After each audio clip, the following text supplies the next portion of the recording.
Hey, what's up, everybody? You guys must have been thinking, hey, where the fuck is Big Benedict? Well, I was hanging back in the shadows so you guys could hear the awesome music that introduces this level.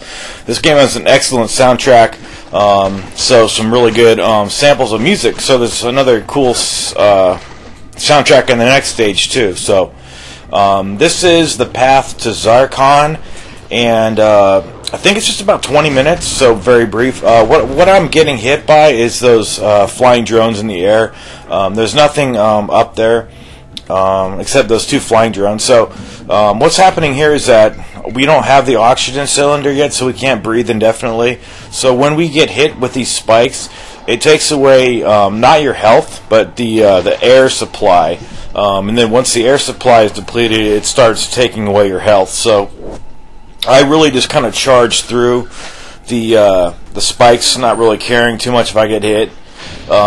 So the spear gun is a great tool to use when you're underwater and fighting enemies. So a couple of new enemy types are on the stage. In fact, I think just one, the mermen. So right there at that shop, make sure you get incendiary shurikens and explosive arrows. It's easy to go the wrong way here. The tunnel you need to go down is the one that has the spikes nearest to where the edge of the tunnel starts. See how the spikes are right there. The boss of this level is Doku, and he's a complete pushover if you follow my method. I fought him so many times on the challenge mode that when I got to this point of the game, he's just a breeze. So head on up here, and there's a Golden Scarab over here. But also make sure you take care of these flying drones. You can't fling arrows when you're on the water, but if you jump off of like fences or walls, then you could shoot the arrows. So you just can't shoot arrows while you're walking on the water like Jesus. So head on down here, and the area you see, I was a little confused, like which way am I supposed to go? It's really easy to get turned around here, but you need to go through this section here that looks like there's some of the fence is gone, and then there's nothing down below here, but you do need to head on up here. And I didn't even save this entire time. I didn't even save here because I'm just so familiar with this whole area, having just done this guide recently a couple months ago, and now that we're getting into some of the later levels, those are even fresher in my memory. So the chest to the right has fish, so you want to not get that chest until you destroy these pincer fiends and the garbage bugs. So and in that box, I think there's a life of the gods. I'll have to double check though. But make sure you just slay these enemies, and then ghost fish, like I said, are in this box.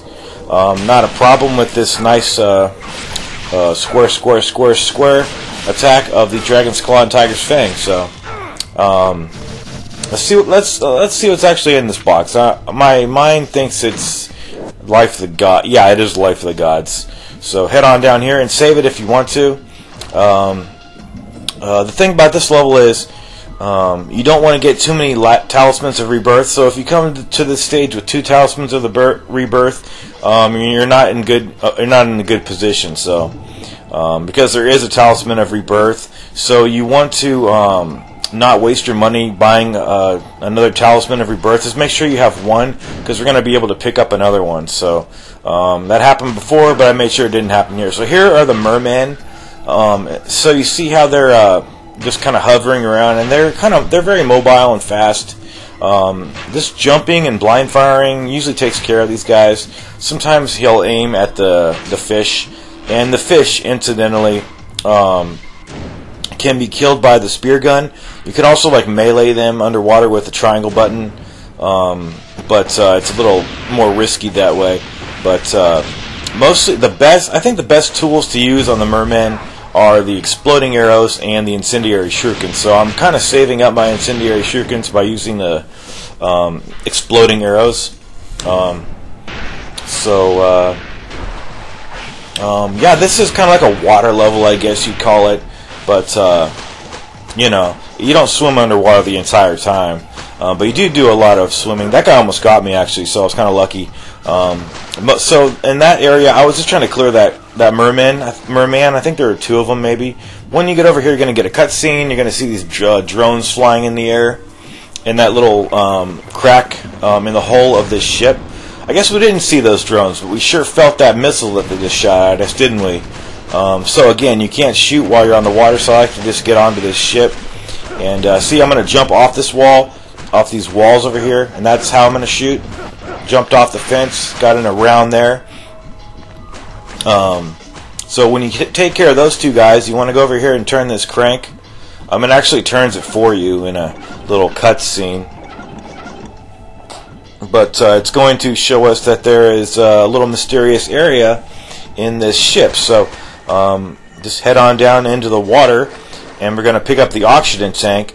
You need to get the oxygen tank before you start attempting to go to the area where the Life of the Gods is, and also to where the Talisman of Rebirth is, because you simply can't make it. You don't have enough oxygen. So you need to do this. You need to do all these events in the order that I'm doing them in.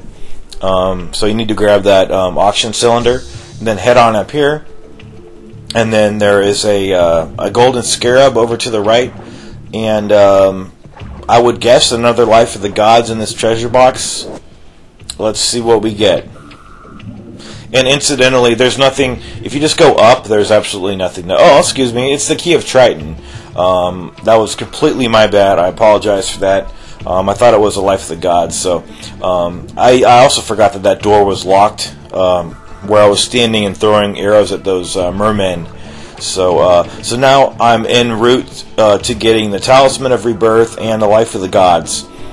So this is the area I was speaking about a moment ago, where it's a long path down several underground corridors in the water over here. So you have to have the oxygen cylinder to actually make it all the way to where the Talisman of Rebirth is. I kind of danced around the idea of speeding all this footage up, but it's not that bad. And I figured I could just talk about the level while we're doing it. Doku is back. We haven't really seen much of him since Chapter 2, but he is back in the picture for this stage. And like I said before, he's a complete pushover. I'm going to be using the Dabalakro and some UT attacks to destroy him. And when we get to the labyrinth area, we're going to have to reface his spirit, which is a little bit harder. But the last time I did this video guide, I implemented it was like a completely random thing I did. I was just testing out things. So I used the Unlabored Flawlessness, and it worked really well. So I'm probably going to do that again with that. So a lot of great weapons. You also get a lightsaber in this game, a plasma cutter, or not plasma cutter. I thought I was playing Dead Space for a moment. A plasma saber. So it's pretty cool. It's essentially the same thing as a dragon sword, just kind of makes different sound effects. So this is the door that needed the Key of Triton, and over here. Once you go over here, you're going to have this fence rise over to the right, and it's going to show you where you need to go down this crevice here. But you do need to clear every single one of these enemies. We have flying drones and mermen, so you could try to fly swallow these guys if you want to, and like jump off the walls and hit them. But it's much too problematic and tedious to do that, and just plain ineffective. So just don't hesitate to use your exploding arrows and your incendiary shurikens. You can even use the cores if you're really pressed for luck, and even the strongbow. So anything that you could throw, so any projectiles, what I'm trying to say, is really good. So that's the key to winning these guys. And there's not that many of them, and there's absolutely no like treasure items in this water area over here, so don't even bother looking. We are going to be, if you'll recall, a couple of chapters back, we encountered the area where Alma was. We kind of were underwater again, where we're swimming in the area where the underground store was, where the lift is.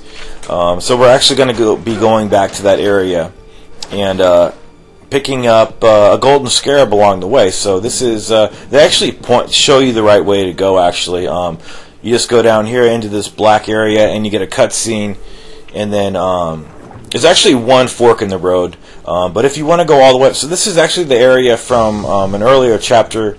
So see, I'm in the right corner right there, and then they're directing you over to the left here, so that's the goal into that circular hole over there. And then, so it's basically you just go straight forward. But I wanted to show you that if you go up here, you can access a store. So this is the E-Contra stage, right after we did that boulder sequence on Chapter 7. So don't worry about like if you miss that store or whatever, if you don't go to that store, because there's going to be another store right before the boss. So worry not. There is one little fork in the road over here. So we're backtracking to where right after we defeated Hydrocubus in Chapter 9, and then we went and we dealt with those ghost fish, and we got the skull key.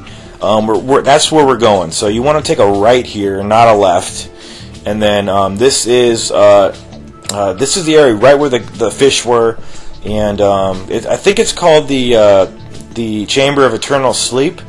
And that's the area where we got the key. But up here is a Golden Scarab that we couldn't access earlier because it's just way too high for us to access. But now that since this whole place is filled with water, we can actually get it. So it is kind of hard to swim all the way down when you're up so far. But basically, we're just going through the door that requires the skull key now, and then we're almost on the boss. So this is a very straightforward level. Not bad at all, and the boss is easy, like I said. So just head on down here, and if you'll also recall, we also did this in Chapter 9. There were fish populating this cave area, but obviously they're gone now, so we're kind of going full circle here. And over here, for the first time in the game, there's going to be these fish swimming in this area, and they're going to be in this area for the rest of the game. Did I mention how these guys work? I thought I was trying to, but I maybe was going off on a tangent or something. But do we get an item here? Yeah, we get an item. We get Ayani's ration bundle. So the way these fish work is that they don't really grab you too much unless you go directly at them. So also, yeah, you want to go over here definitely to go. We're going back into the monk's room over here to get an item. Definitely want to pick this item up, but first of all, of course, you got to fight a battle. So I think it's just 3 cats, not so bad. I decided to drop some Nimpo. I think this may be the last time you can access this safe. I was commenting on another video I was watching of a Ninja Gaiden Sigma run, and I think someone was getting it out of order, and it was confusing me. But from this safe, the first time you open it, you get the book that you place on the altar, and the second time you open it, you get the Life of the Gods, which we got before, right before Alma in Chapter 9. So this is the last time you're actually allowed to access this safe and get a prize from it. And the prize here is the Jewel of the Demon Seal.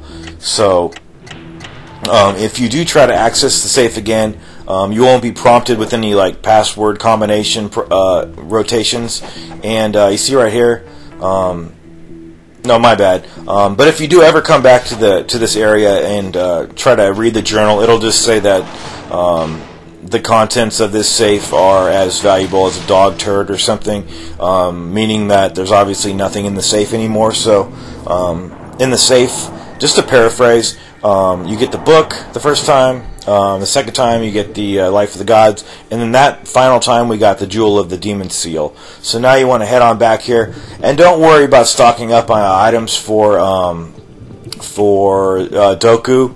You mainly just need some Nimpo at your disposal, and preferably the Dabalacro at level 3.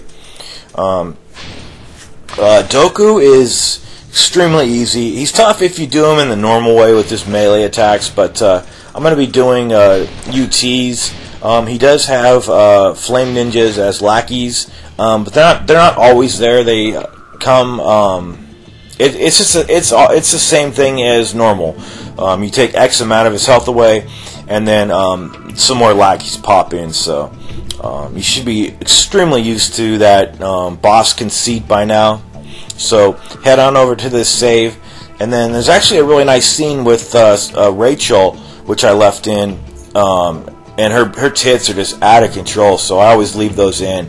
hoping that I'll get like an opportunity to use them as a thumbnail and get a bunch of views or something. I always hope that, but they're nice to look at, so enjoy.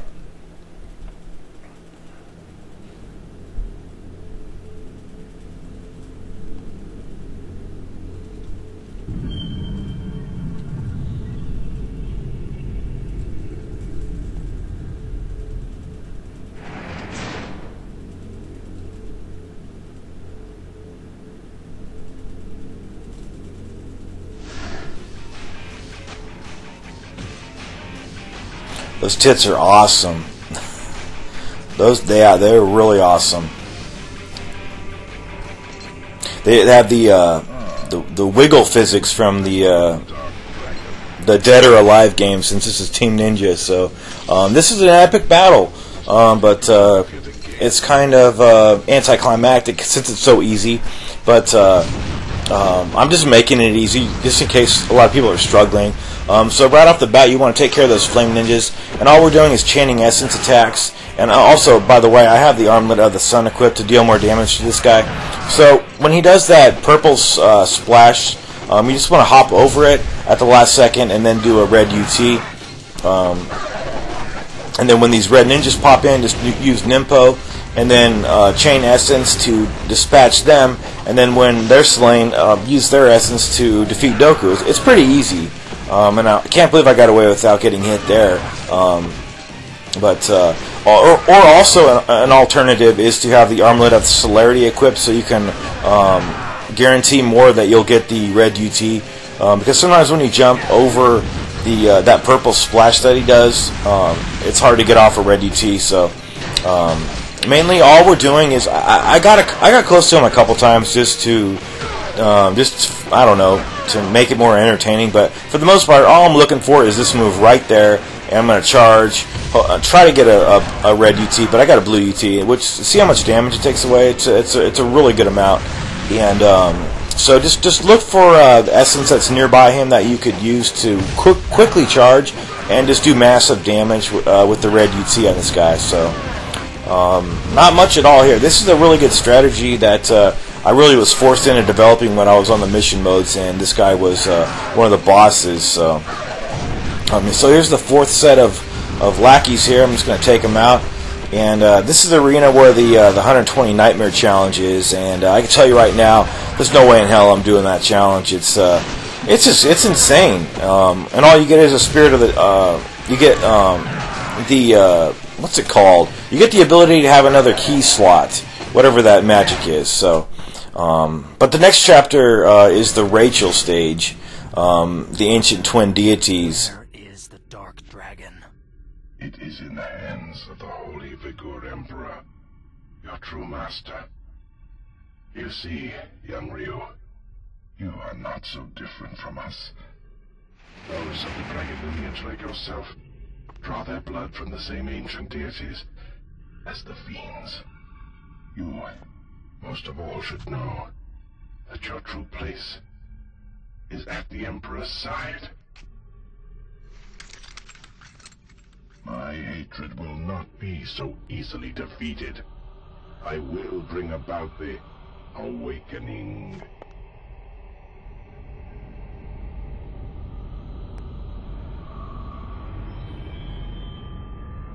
Pitiful woman. Your sister must be quite precious to you.